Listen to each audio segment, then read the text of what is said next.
morning, everyone. I'm LaDawn Davis. Thanks so much for tuning in. Prime Minister, the Most Honorable Dr. Hubert Minnis, is confident the Bahamas will beat the second wave of the COVID-19 pandemic, just like we did with the first wave, with COVID-19 numbers increasing in New Providence and Abaco and remaining steady in the majority of the Family Islands. The Prime Minister charged in his national address on Sunday that the only way to limit spreading the virus is adhering to all health and safety protocols frequently.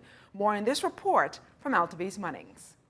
This week, the Prime Minister has requested Pan American and World Health Organization Bahamas representative Dr. Esther de Gorville to meet with executives of the Bahamas Chamber of Commerce and Employers Confederation, the National COVID-19 Coordination Committee, and other key stakeholders to discuss specific strategies and the way forward during the COVID-19 pandemic, particularly here in New Providence and in Abaco, that has generated high numbers of the virus.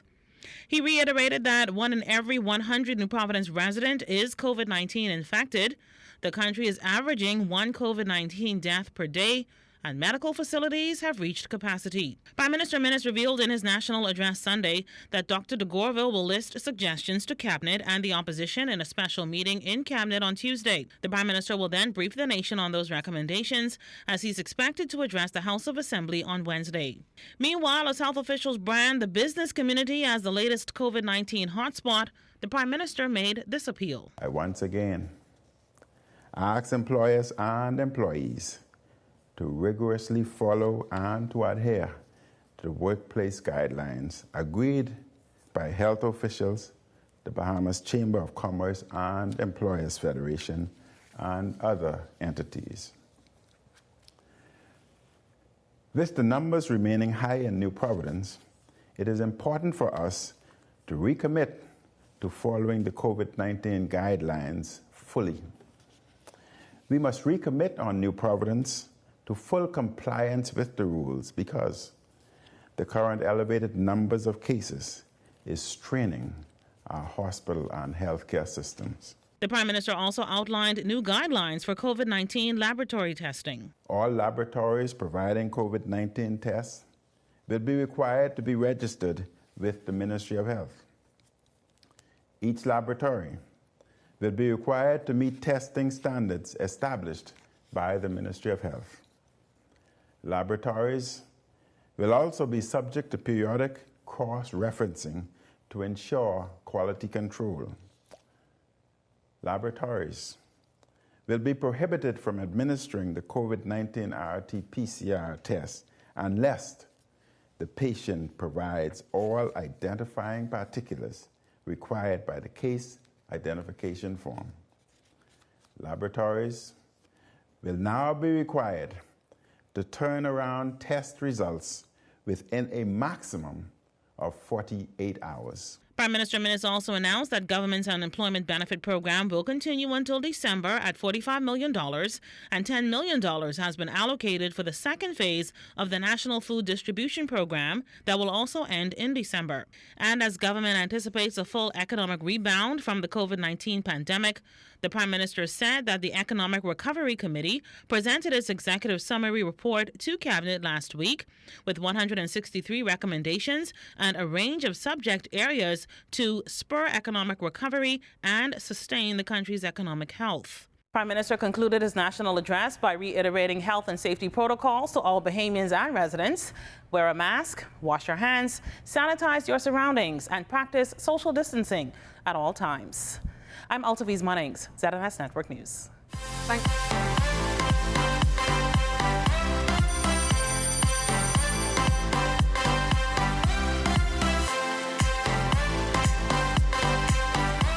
Today is National Orientation Day, and it's also the start of the new academic year. Thousands of students are expected to flock to various schools across this country to get first-hand information on what's required of them before the virtual learning school kicks off. One of those schools is the L.W. Young Junior High. The morning team caught up with the principal to talk about enrollment and preparations for virtual learning. We have a kind of a three-phase approach to meeting the needs of those children. When given the green light by health officials to conduct face-to-face learning, these desks and chairs will be occupied by hundreds of students currently enrolled at the L.W. Young Junior High School. But for now, Principal Deborah Thompson says teachers will spend the week of October 5th through the 9th preparing the 700-plus students for the virtual learning school. One of the primary reasons for them coming in is to do an onboarding exercise. That is getting them used to the environment, the new protocols and procedures that will happen on the campus as far as social distancing is concerned, sanitizing, getting them used to that. We also need to test those 7th graders because they have been away from the physical school environment for a while. And so we do need to do placement testing as well. We do also need to orient them as far as netiquette is concerned. We do need to let them know that there are passwords. We need to let them know their IDs. And please keep the passwords sacred to you students. And once they know all of that, we're going to go through a training with them to help them to get online. And what will students be required to do after orientation is completed and classes officially resume virtually on October 11th? Well, Thompson says the real work begins. Students will be able to go to the Ministry of Education's website, log on to the virtual learning portal, log on to the student portal, and be able to access their school's timetable, classes, and virtual learning with their teacher. And so the ministry is providing a video that all schools will get and be able to play to walk children through that process. The other good thing about it is that because some of our children come from homes where this is new to their parents, we need them to know as well, because we really don't want our parents struggling on top of all the struggles that they currently have with the pandemic and, the economy and so on. A special orientation exercise will also take place for students transitioning into a new school system. With 150 new students, Thompson says returning students must wear a uniform. However, if they don't have one, then they must wear their PE uniform. And if that doesn't pan out, wear blouses with sleeves and no writing on the front. Additionally, she says proper identification is needed for the new learning management system. We need current phone numbers. We need national insurance numbers. If you don't have a national insurance card, because that is a process as well, send us the number that is on the birth certificate, okay, or a copy of the birth certificate. Parents can bring it in when they drop their children off. But this is a fact-finding time as well. And so in order to set up the system so that it is fully functioning for the virtual school, we need that information. So parents, please, national insurance number or the registration number on the birth certificate. As we said earlier, amidst the COVID-19 pandemic, orientation taking place today for a number of government schools around the country, while other schools are still finishing up national examinations. Lloyd Allen is on the road and joins us from Magic Country. Good morning, Lloyd. Well, good morning, LaDon. Good morning, Bahamas. It's a great start to your Monday morning. And of course, it's also the start of the school week at many schools, public schools around the country. Today is that day when many students will start arriving on a kind of adjusted system. This morning, we're here at the government high school. And I'm speaking with the principal, that's Miss Wims, Eloise Wims, and she's talking to us about what things look like this year. Good morning, Ms. Wims, and talk to us about your semester. Good morning, and welcome to the Government High School. Today, we begin orientation, and we have our students coming in throughout this week, but in small groupings. Because our number has increased so much, we are bringing in approximately 120 students today. And of course, we're coming into a new normal. And so as the students approach, we want to ensure that it's safety first, education always. And so as they come in through the gate, all of the protocol will be followed as it relates to COVID-19. Hand sanitizing, they must have a mask on. They will not be allowed to roam on the campus, but go directly to their assigned rooms. Now, that's awesome. Like many schools, of course, are practicing that social distancing and other related protocols to prevent the spread of COVID-19. But your school is also unique this morning in the way that you have an increased number of students compared to last year, and that's obviously a challenge. Oh, yes. Last year, our student population was 650. As of 5 a.m. this morning, we have 850 students, an increase by 200, and registration continues. And therefore, today, we are limiting the amount of students to just one particular order, and so that they cannot roam the campus. Strict instructions as to how they are to move, and also ensure that safety remains first in all cases. And, being a former teacher myself, today is an awesome day. It's World Teachers Day. Mr. Samuel Simonet is your official Teacher of the Year since 2019. So what's looking new for those teachers and Mr. Simonet this year? Well, we are doing everything virtual for Mr. Simonet this year. This morning at 5 o'clock, we released a video of a tribute to Mr. Simonet from the faculty and staff of the Government High School. Today, after our students would have been dismissed at 1:30, we have a curbside lunch where teachers would pick up their lunch, and we know that the change is for the better because last year we celebrated World Teachers Day in grand style. But to ensure that safety is paramount, we must change things. And with changes come opportunities, because through this, teachers were able to create new ideas as how to celebrate our Teacher of the Year. And celebration is definitely the order of the day. So thank you so much for speaking with us, and I will be back for my lunch. Certainly. Of course, I reported here from Government High School, the Government High School, on the start of this new school year. For the morning edition, Lloyd Allen, ZNS Network News. Thanks a lot, Lloyd. Well, primary schools are also looking to get back to some sense of normalcy. We're joined live in studio this morning by Yellow Elder Principal Janice Johnson. Janice, welcome to the morning edition. Good morning, LaDawn. So tell us, I know that some schools are doing face-to-face orientation today. Is Yellow Elder one of those schools? No, LaDawn, Yellow Elder is not one of those schools who will be doing face-to-face orientation this morning. Of course, for obvious reasons. Unlike my colleagues in the junior and high schools, our babies are not as disciplined. And so while we would have put many things in place for the improvements of the safety protocols on campus, we feel that it's not safe for them to return at this time.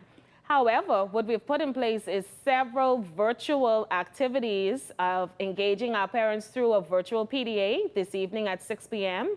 And then throughout the week, we will have virtual orientation sessions at each level. And has COVID-19 actually changed your job description in any way? Oh, definitely it has. We are working 24/7. Emails come throughout the night, and first thing in the morning, we have to put things into action. Teachers have become creative geniuses.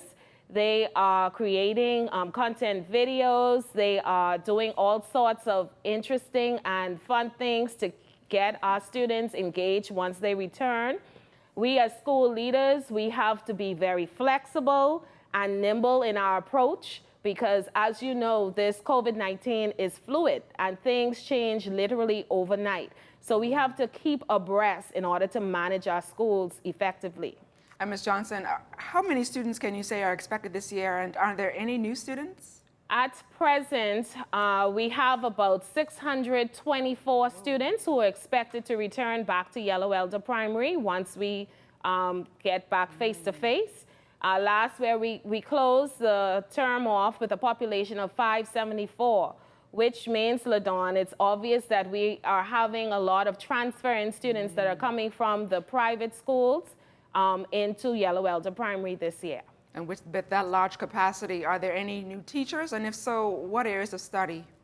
Okay, well, right now we are still waiting the full complement of our teachers at Yellow Elder Primary. We are still in wait of 2 generalists. However, what we have done to our classes in order to accommodate them with the safety protocols, because of additional room space on our campus, we were able to add number of classes to the campus. Hence, the additional teachers that we are still waiting to fully staff Yellow Elder Primary. And have you received any concerns by the parents about this virtual process for the students? Oh, definitely. We have had several calls. We have had parents coming in. But what we have done is we would have occupied 2 WhatsApp cell phones. So parents are able to, 2 cell phones, some parents are able to WhatsApp messages in order to update our data of record. We have clerical staff who are answering calls daily. We entertain parents once they come on campus and answer whatever calls they may have. We would have been sending out flyers via our Facebook page as well. So we are keeping our parents abreast of what's going on. Ms. Johnson, thank you so much for joining us here on the Morning Edition, and best of luck on your virtual initiative. Thank you so much. Thank you, too. Meantime, the increase in COVID-19 cases in our public schools raising eyebrows and concerns by the teachers union. President Belinda Wilson says she is deeply concerned about the national orientation exercise being carried out face-to-face at some of our schools across the country this week, when she was under the impression that it would be carried out virtually. During an interview yesterday, the BUT president noted that after reports of several suspected cases of COVID-19 in a number of public schools surfaced last week, she is left with more questions than answers about the safety of teachers, students, and parents. The BUT is resolute, and we are still asking for clear, concise information that is practical, logical, and workable for teachers, students, and parents. On the eve of school opening for 48,000 public school students, the concerns we expressed from March, yes, 7 months ago, are the same concerns today. PPEs for teachers. Wear the masks and the hand sanitizers. Have the classrooms been cleaned, sanitized, and disinfected? Is there going to be 6 feet distancing between students and teachers? Now, with this deadly virus now in our public schools, Wilson says she is strongly advising education officials to take the necessary action to avoid a massive outbreak. We are requesting that testing be done for teachers and students, as the schools can become a breeding ground for a COVID-19 outbreak. But I want to say one good thing about Monday, October the 5th, is that it's World Teachers Day. And I want to say happy World Teachers Day to all the 4,000 teachers in 172 schools on 27 islands and keys from Grand Bahama to Inagua. Meantime, Education Director Marcellus Taylor issuing a statement to ZNS News last evening. Taylor says education officials have been engaging a protocol for weeks regarding schools where suspected COVID-19 cases have been identified. He says both the Ministry of Health and Environmental Health Services have been contacted to advise the schools on what action they should take. Additionally, Taylor says the Ministry of Education supports schools in cases where cleaning costs are more than the school can manage. However, he expects all schools to open today as planned. And still to come, how the COVID-19 pandemic has affected the National Art Gallery. That story and more when the Morning Edition comes right back.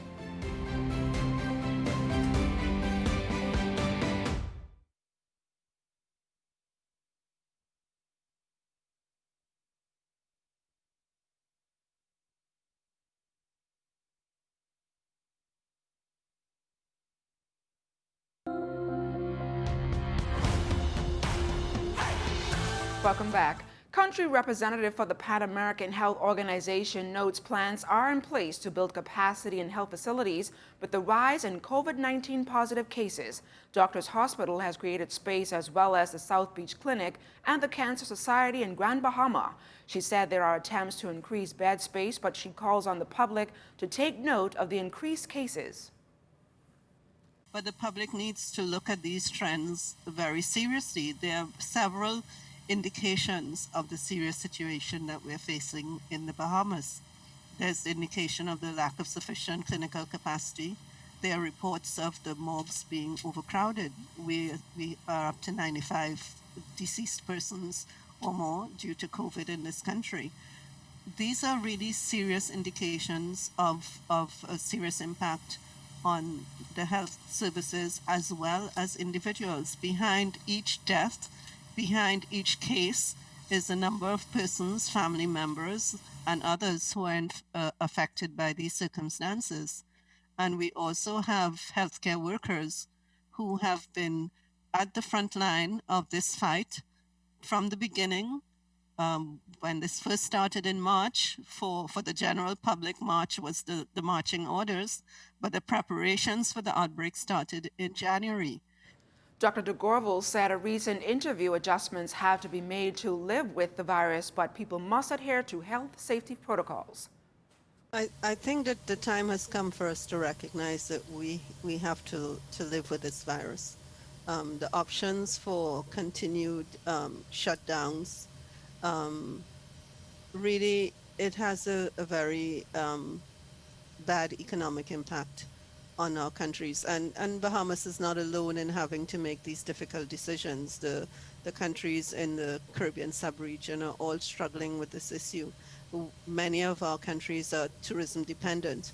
And in the absence of international travel, the implications are that large proportions of our working public will be unemployed. People of employable age are unemployed, with trickle-down effects on family life, on the ills of society, the social ills such as domestic abuse, such as crimes, as people try to cope with their needs in life. And the reality is that we have very few medical options to offer in this setting. So we can't just internationally stand still. And difficult as it is for us as public health specialists, we need to hear what our political and economic leaders are saying. The most recent dashboard had about 165 locations pending for positive 19 cases. Health officials were recently asked about this and how they plan to correct it. Public Hospital Authority Senior Housing Officer Dr. Sharita Moxie explains where the challenges lie in obtaining accurate information. We are doing our endeavor best to strengthen our collaborations with our lab entities, be they public sector lab entities, private sector lab entities, to ensure that the information that they provide to us is complete as possible. A lot of the location pending numbers relate to the fact that the information we are getting is not complete. And so we cannot report, for example, which island a particular sample is related to if we do not get that from the originating lab. Again, we are seeking and doing, trying to implement as many measures as possible, policy measures, legislative measures to ensure that we get the adequate information, not just so that we could reflect numbers on a dashboard, but more importantly, so that we could ensure that our contact tracing efforts are timely and effective. Health Minister Renwood Wells clearing the air on where government intends to source a COVID-19 vaccine from when it becomes available. There were discussions about possibly getting one from China, although all indications suggest a vaccine won't be available until 2021.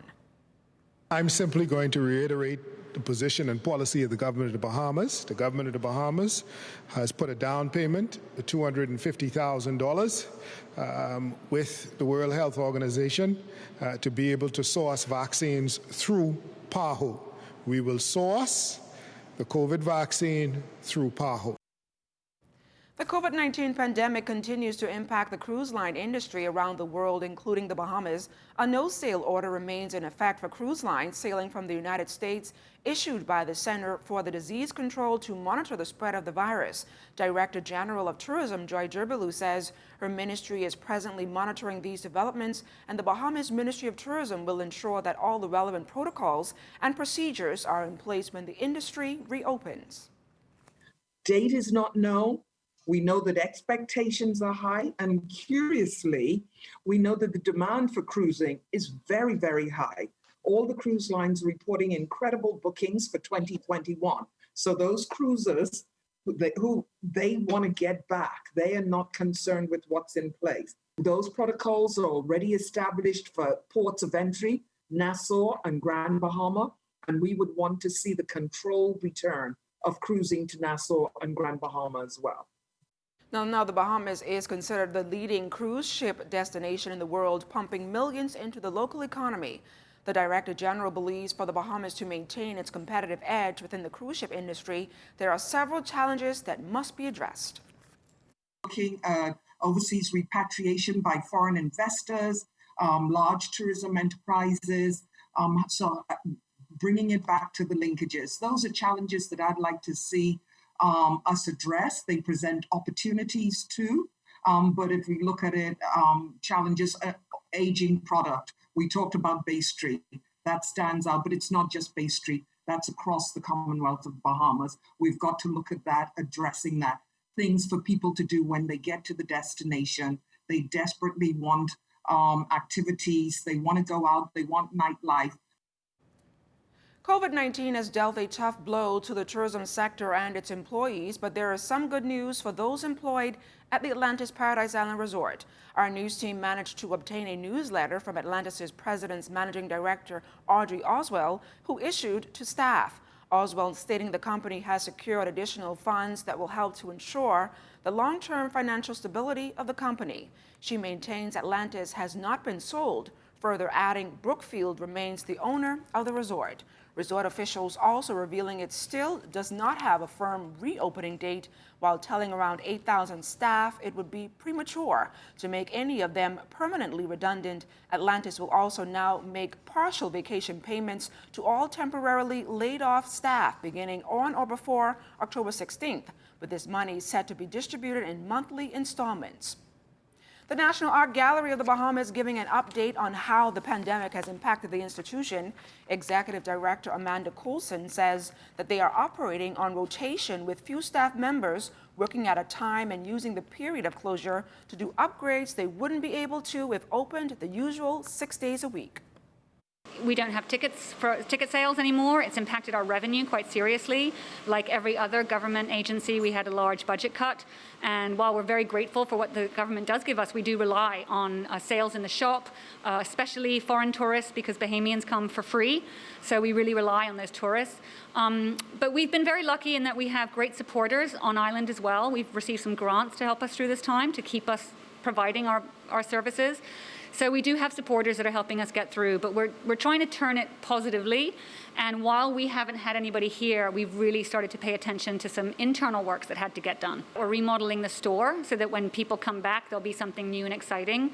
When tourists come, they'll see a freshened up store. So we're really trying to turn the problem with the facility into a positive.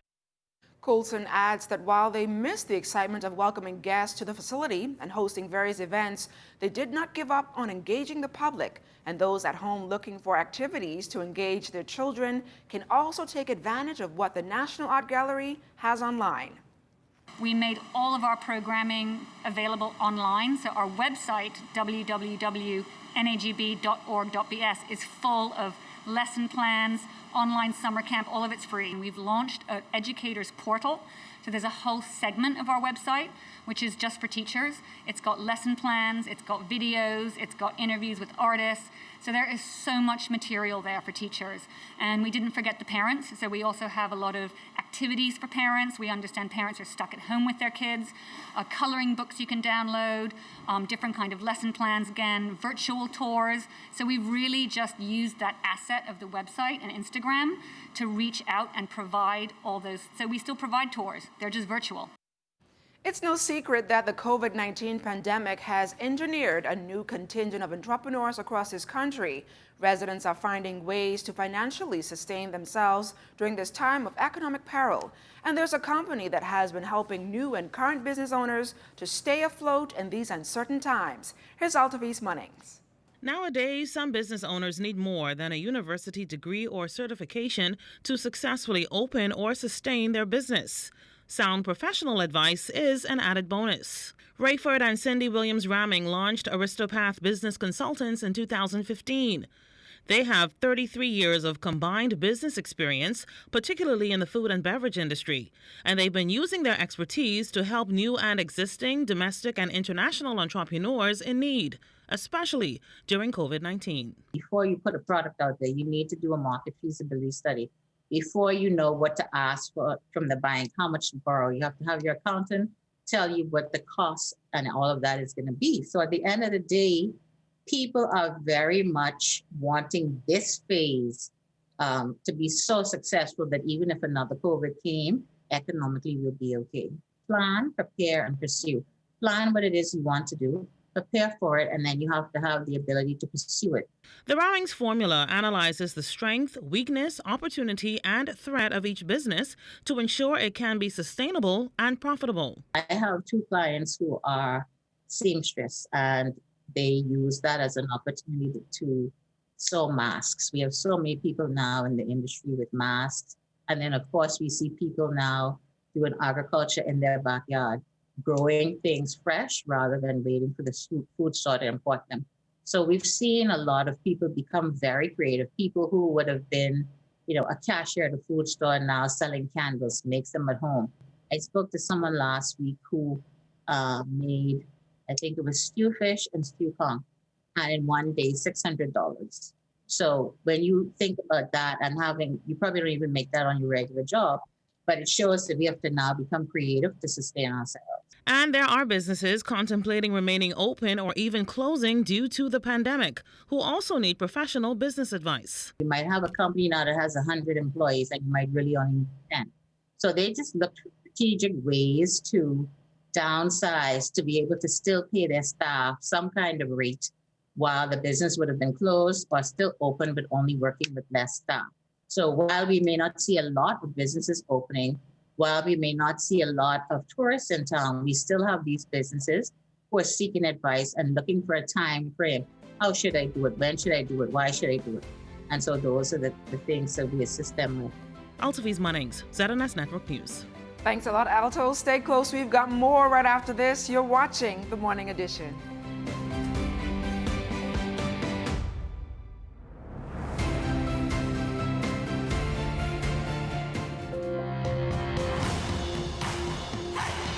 Welcome back. A team of criminal investigators are still trying to solve the murder of a young man and his infant in Sound, Eleuthera over the weekend. This latest murder has sent shockwaves throughout the island and the country as residents continue to grapple with the senseless violence against children.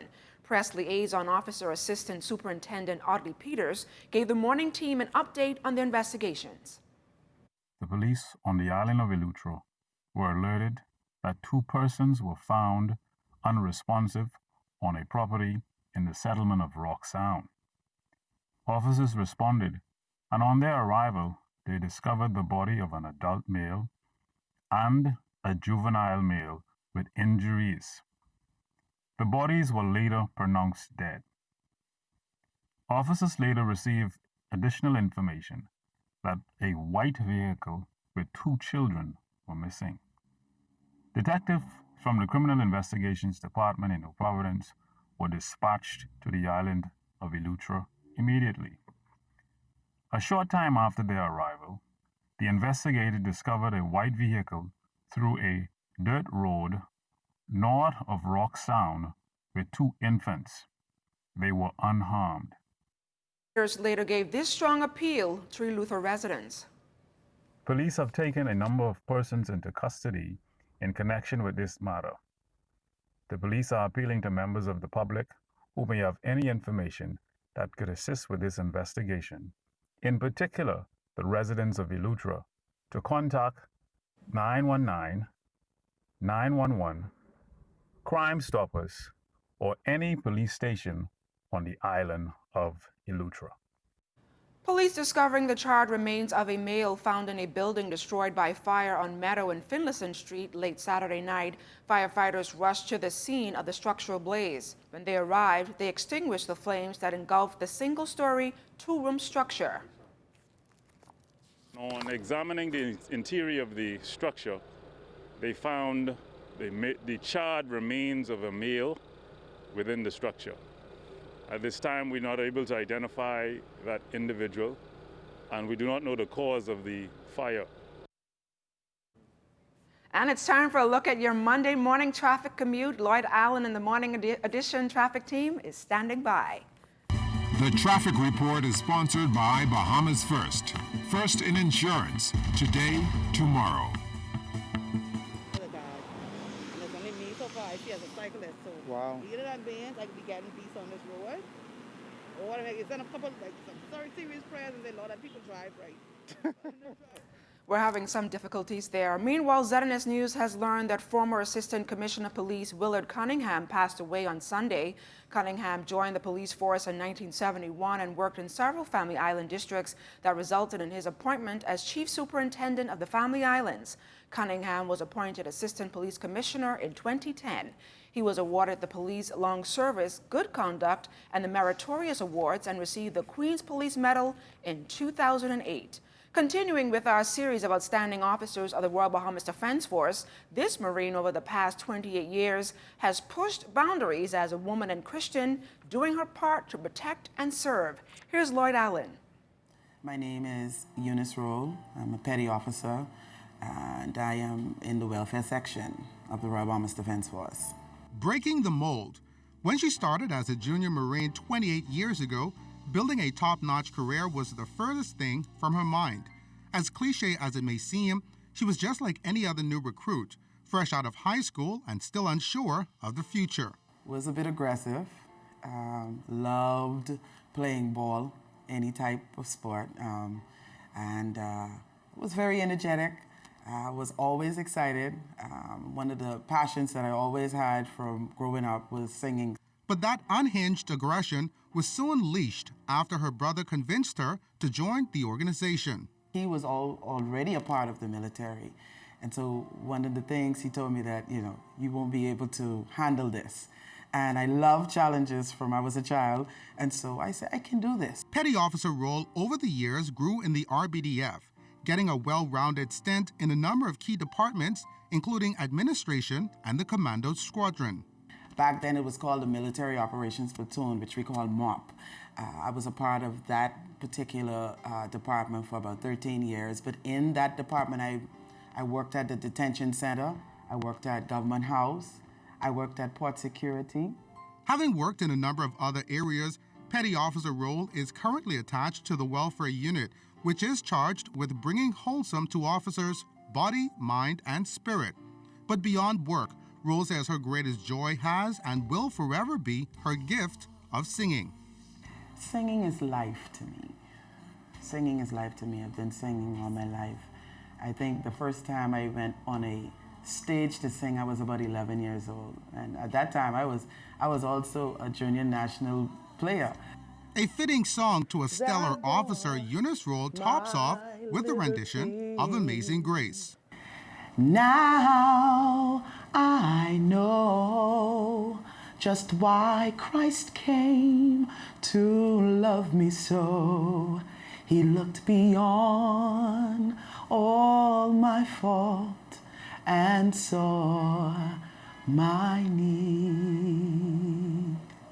Lloyd Allen, ZNS Network News. We now head on out to our streets where our Lloyd Allen and the Morning Edition traffic team are standing by. Well, a bustling Monday morning. Good morning again, LaDon. Good morning, Bahamas. It's a great start to your new week. Of course, we know schools around the country are opening today. As you can see from our drone shot, it's a busy area here this morning in the area of Bahamas Games Boulevard and Celery Drive. We're near the roundabout, and already we've observed the traffic is steadily growing over the course of the morning, and we want to advise drivers approaching this area that you could do so smoothly and without any spotted obstructions. Also, we want to make drivers aware that throughout New Providence there are various roadworks, and so you, of course, would want to drive with caution and care as you make your way to your various destinations. This morning, I'm also joined by Sergeant Crestania Johnson from the Royal Bahamas Police Force Traffic Division, giving us an initial look at weekend traffic. A pleasant good morning to you, Mr. Allen. It's always a pleasure to be here with you. And a pleasant good morning, Bahamas. We're coming from a busy weekend. You had 18 traffic accidents involving damage, 2 traffic accidents involving injury, and 2 hit-and-run accidents. We're down to 4 persons that remain hospitalized as a result of being involved in a traffic accident. Now, as I stated earlier, of course, we know that schools throughout the country are beginning the course of starting their semester today. What advice would you want to make to motorists making their way throughout the islands and the country? Well, of course, we don't have those larger numbers returning to the schools at this time, but we do have persons who are traversing the streets nonetheless. We want to advise the general public to just be reminded that a majority of our schools are in residential areas, so we have a lot of students that would walk to the schools, so we're reminding you to be advised that the school zones, the speed limit of 15 miles per hour, that is still in effect. Anytime between 7:45 a.m. to 9 or 9:30 a.m. and again at 2:45 p.m. to 4 p.m., we're going to expect those zones to be in full effect. So we're asking as much as possible, if you have to traverse the streets or anywhere around the school area, to please do so with added care and caution. And finally, topping off this morning, I know last week you talked a lot about it, the issue of persons getting their cars properly insured and licensed for their new year. And I know the police force has a protocol to follow as it relates to COVID-19. Yes, but as you can see, it's a norm for a person when it comes to the end of the month to go into the road traffic department and have their vehicles licensed. So of course we'd get that norm, we'd continue that. And we want to encourage as much persons who are able to still get your vehicles licensed if you can. But we are going as far as it concerns the Royal Bahamas Police Force Traffic Division and traffic and officers throughout the Commonwealth of the Bahamas as it pertains to the enforcement of having vehicles licensed to have you on the streets. You can still traverse the streets while your vehicle is unlicensed. However, if you have an insurance that is invalid, you are going to face some problems. We ask you as much as possible to reach out to your insurance companies and have them have your vehicle insurance brought up to date.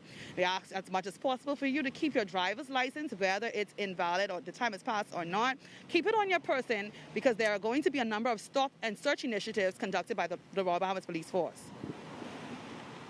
Well, thank you so much for that update, Officer Johnson. Luckily for persons like me, my birthday is not until February, so I'm fully covered up until then. That's been a good look at your Monday morning traffic commute. For the morning edition, Lloyd Allen and Officer Johnson, ZNS Network News. Thanks a lot, Lloyd. Stay close. We've got more right after this. You're watching the Morning Edition.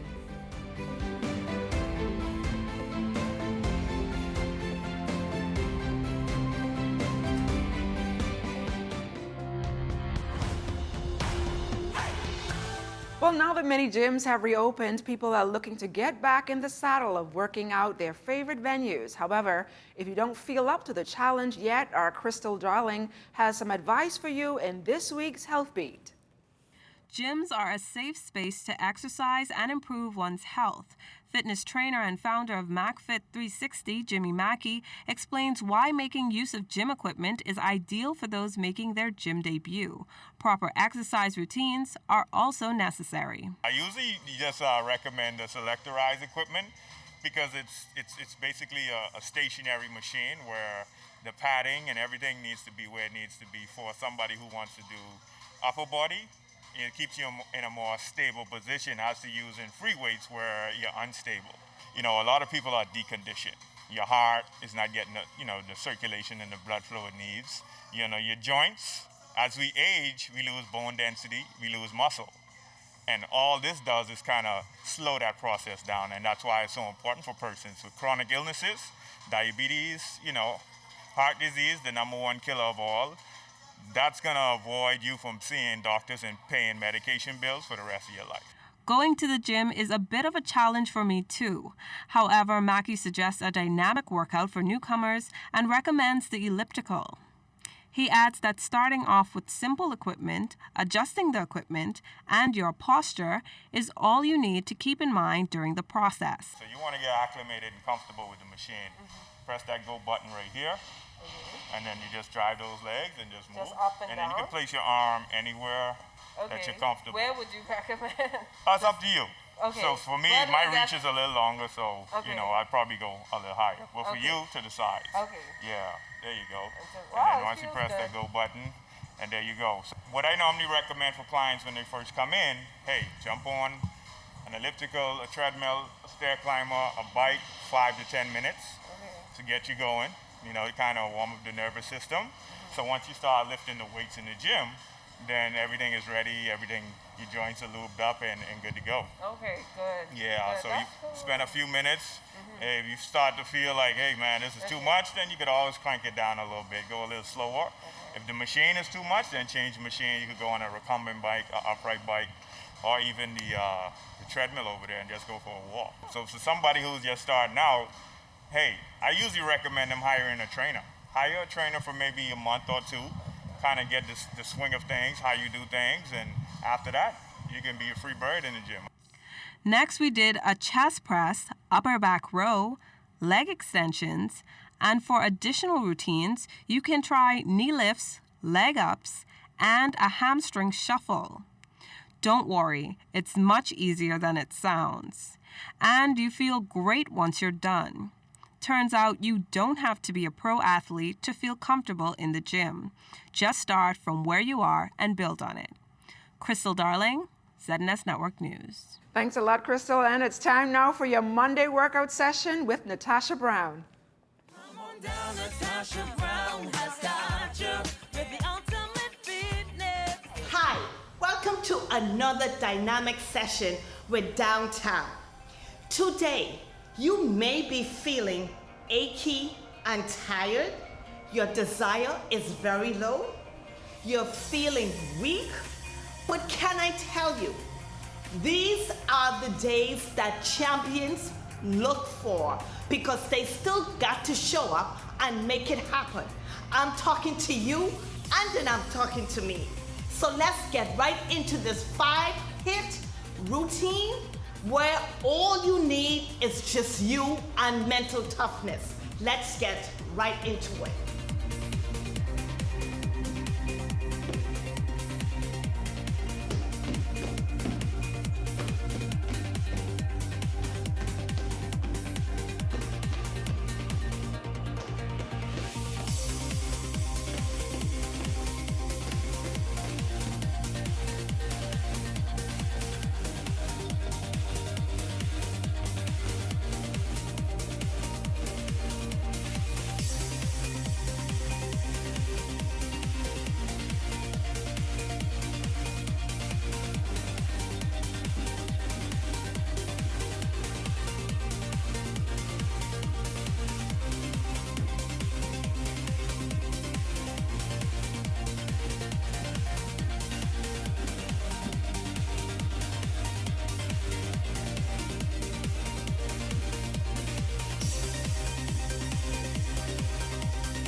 tell you, until next time, I am downtown Natasha Brown, getting you closer to becoming your ultimate you.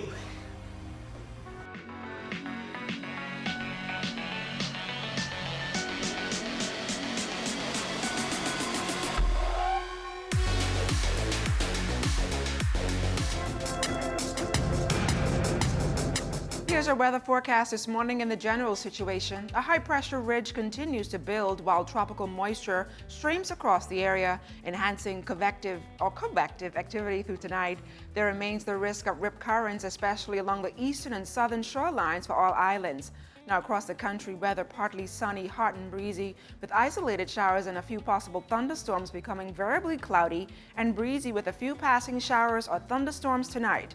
A small craft caution is in effect. Winds east to southeast at 15 to 20 knots over open waters. Seas 4 to 6 feet. High temperature is 91 degrees. Low temperature is 80 degrees. And that's a wrap for us this morning. For the entire team, I'm LaDawn Davis. Make it a great day.